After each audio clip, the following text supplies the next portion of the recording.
can we learn what makes us tick? That's what we're going to talk about today. Hi, this is Jill from the North Woods, going through small steps that can change your life, make you the hero of your own journey, one small step at a time. The next thing in the history of things that I learned was I had to figure out how I could make myself tick. Now, I talked about before that I had ADHD, I was all over the place in school, and I found it very difficult for me to get myself to do anything. Over the course of years, I slowly but surely figured out this is how Jill works with to-do lists. And then I found the best way of making to-do lists. This is how Jill works in writing notes. And I sort of fixed everything one by one. But then I started to get a little bit smarter about it. And I started to think, wait a minute, are there trends going on about how I tick? Things that work for me, things that don't work for me. And eventually I started reading books about personality tests. And there's a lot of personality tests out there. And I'll tell you why, first of all, I think personality tests are good. Is that, first of all, when I had no idea what made me tick, I was just lost. I really didn't even know what ways a person could tick. And so I needed to figure out things about myself. You know, I knew I was a nerd. I like science fiction. I mean, I knew a lot of stuff about myself, obviously. But what I didn't know is basically, were there any trends? Were there any sort of categories? And the personality books were the place I started. Now I'm a little bit better. I understand myself better. So, like, think, for example, I read a book and I go, oh, that's not really my problem. I forgot what book I read the other day. And I liked the book and I thought it had great advice, but that's not my problem. I don't have that specific kind of problem.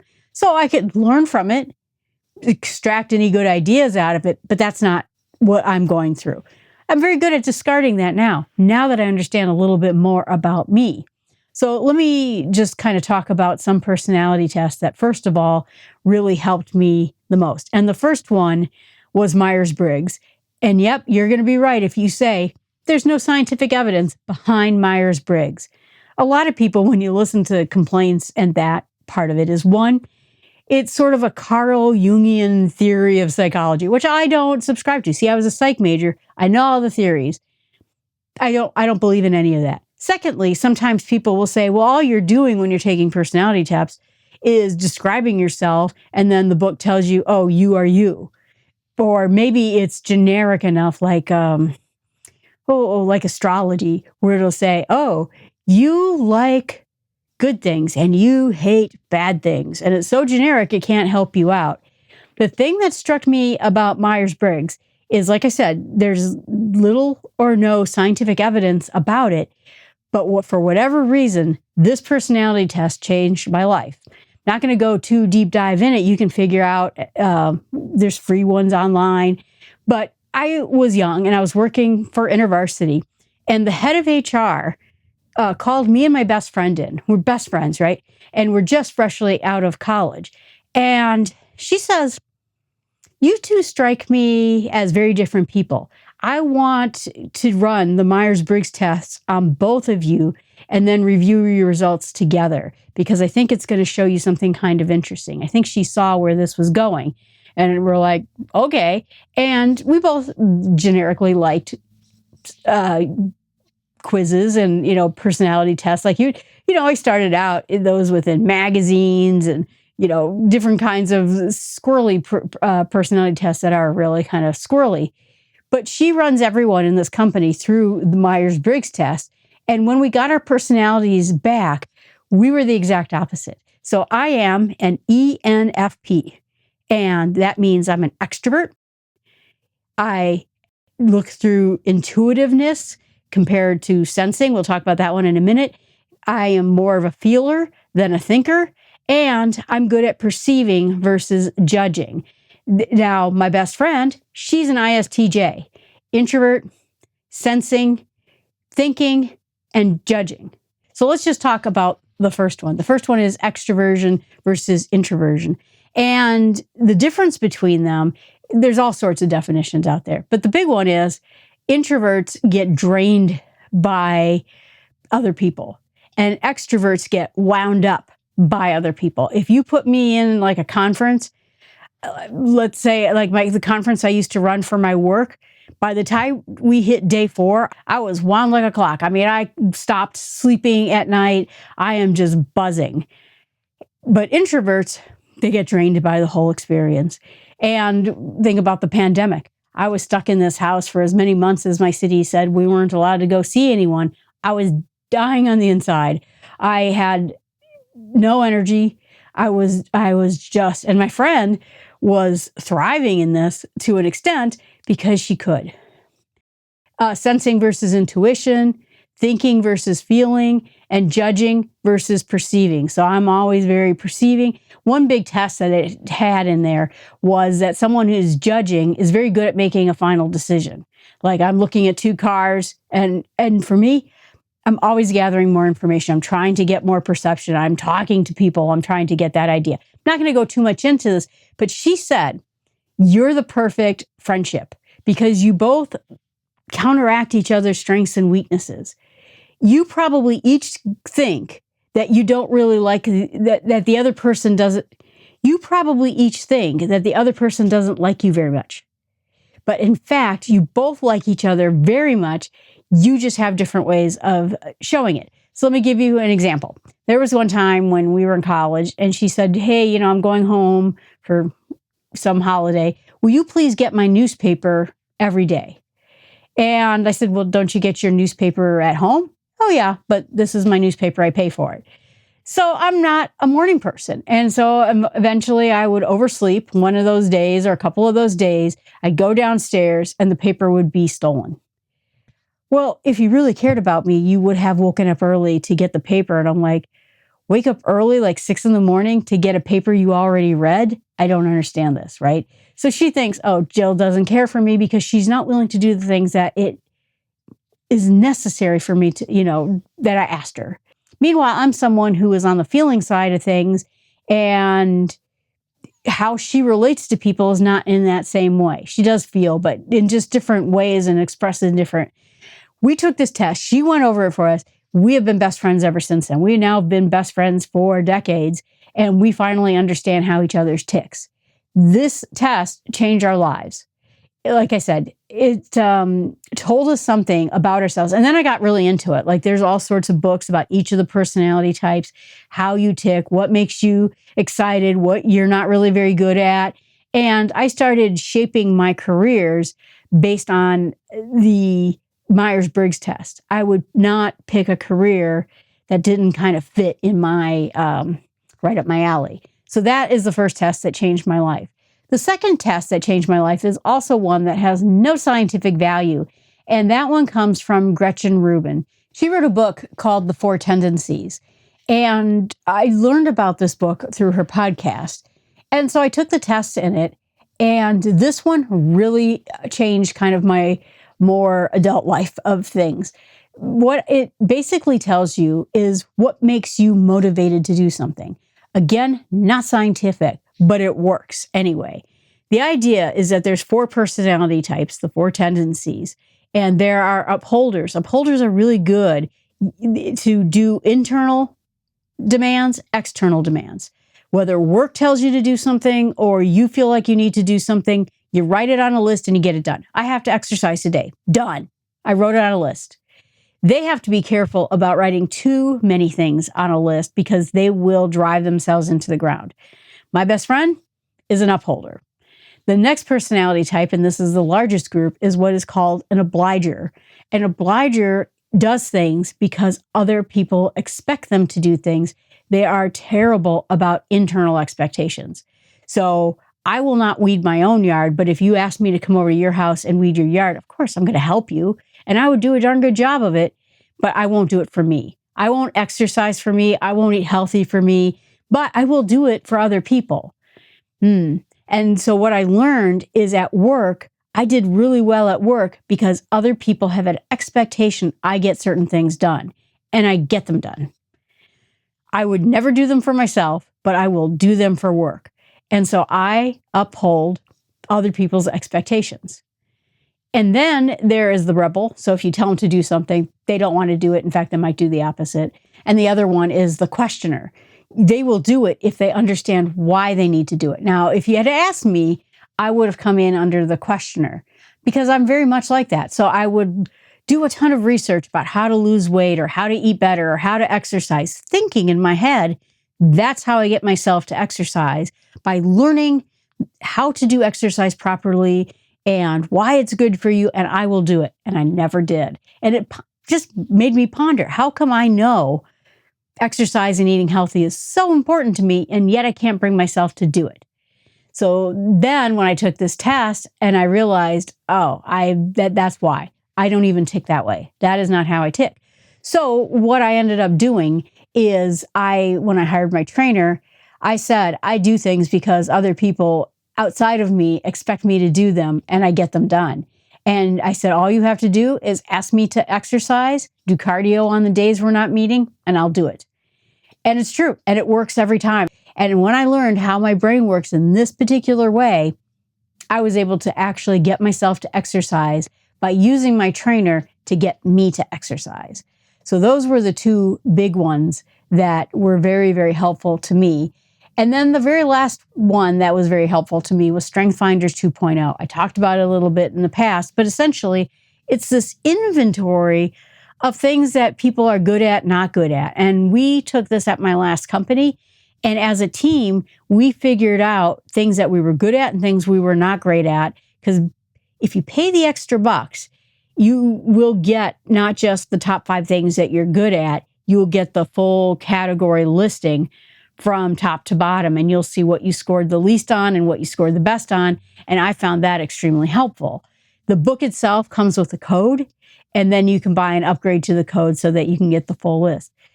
Then what was interesting is that I learned about ways that I am a lifetime learner. Not everyone is. Or I learned about ways that I like to solve problems that are difficult. So I was going to get the escalations because I'm good at escalations, that kind of thing.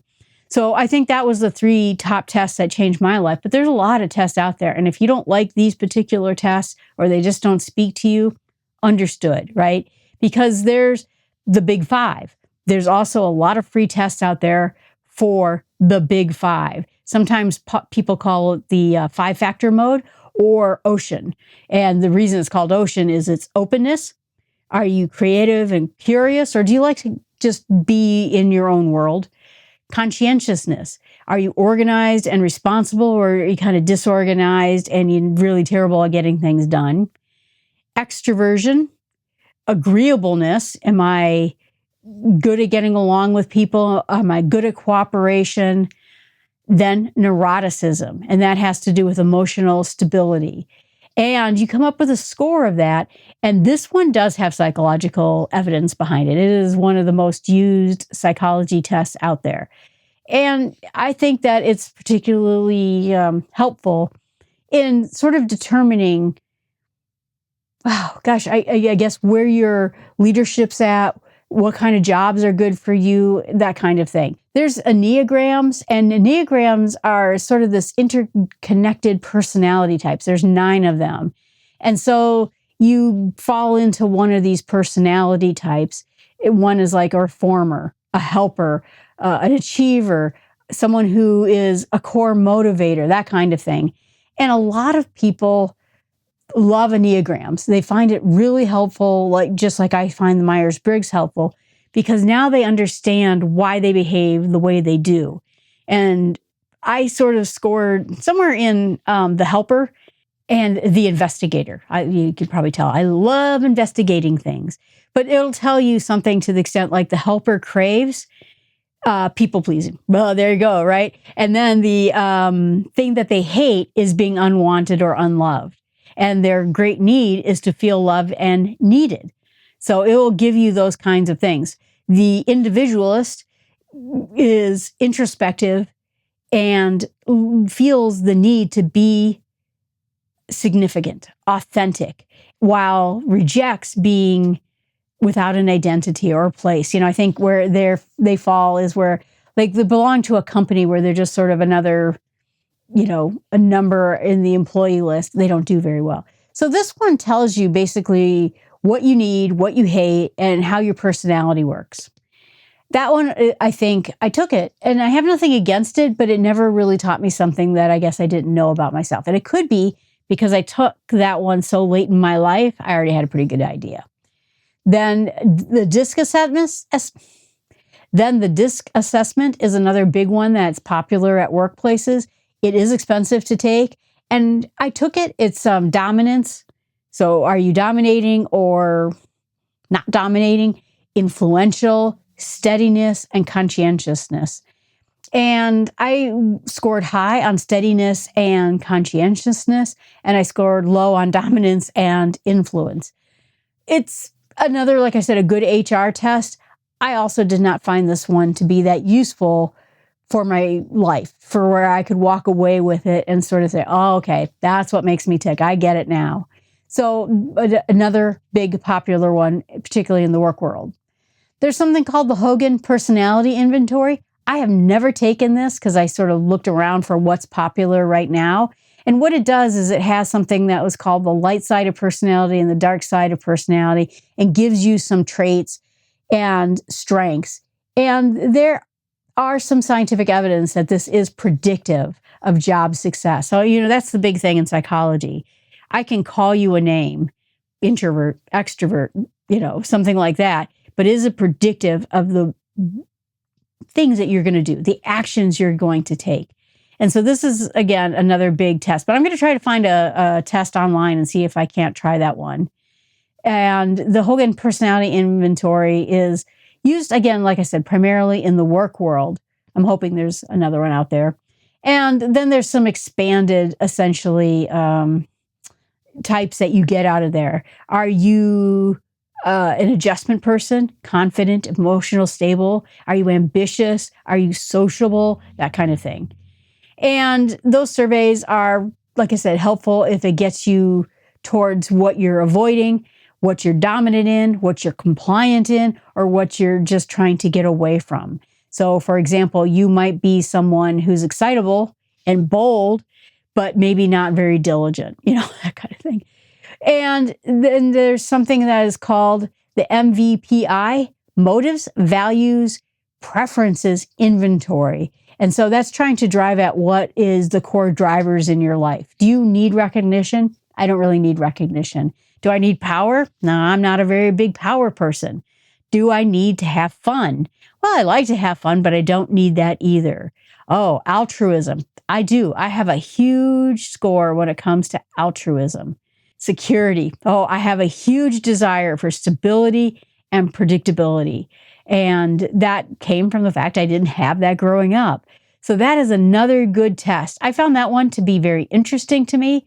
And I'm going to think a little bit more about it because, like I said, I just took it recently. But I do think it had some things to teach me about myself.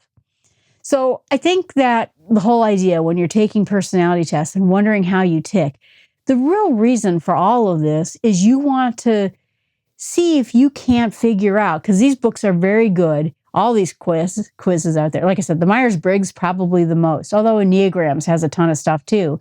I can buy a whole book about ENFPs, and I have, and they taught me a lot about my personality. They taught me a lot about, there was one of them that taught me about men, that what kind of man would be a good match for me or that would meet my personality and which ones would be disastrous. And when I looked at it, I found it to be true. So it really has been a big influence on me, not just taking the test, but then taking it from there and seeing what other people in your personality type, your strengths and weaknesses, what do they do now that they have this knowledge? In fact, Aristotle himself said that knowing yourself is the beginning of wisdom. That's the idea. Because if you can't get to the place where you understand what makes you tick, it's going to be hard for you to solve certain problems you have in your life. Just like me with the 4 tendencies. I thought that educating myself would get me to do things in life. And it turns out that was not it at all. My best friend took that 4 tendencies test, and she realized she drives herself in the ground because she will accomplish everything that other people expect of her, and that she expects of herself. And so she has to be very careful about limiting this. And just as an example, I wanted her to be on these podcasts with me. I sort of dreamed that we would read books together and discuss the books as a group from our very opposite points of view and talk about our opinions of things. And she could not oblige herself to this because she knew she would do it, and she would do it perfectly. And we would never get anywhere. We would not be able to get certain things done. I remember once we tried some test filmings of podcasts, essentially, and she said, "Oh, you said ain't in there." I don't know what I said, but you said this word and it wasn't quite right. I'm like, dude, we're just talking back and forth. There's no way that we can get a podcast out if you grammatically correct everything I say. We will never get a podcast out. And she realized that for her, it will have to be perfect. And if we're going to have a podcast every week, that was going to be hard for her, and that she was going to have to commit more time than she's willing to be a part of these podcasts. It was a learning experience. I was sad because I got 2 microphones. That's why I have 2 microphones, one on this side of the desk and one on this side of the desk, because we were going to do this together. It makes me sad, but now she understood a little bit more about herself so that she wouldn't over-obligate herself into something that would basically destroy the rest of her time in her life. So I hope that helps. I appreciate it. If you have a personality test you love, or you have results of a personality test you want to tell me about, I'd love to hear about it. You can either email me at jill@startwithsmallsteps.com or put a comment right here. I'd love to hear what personality tests really motivate you, or maybe you don't like them at all. Thanks so much. Have a great day.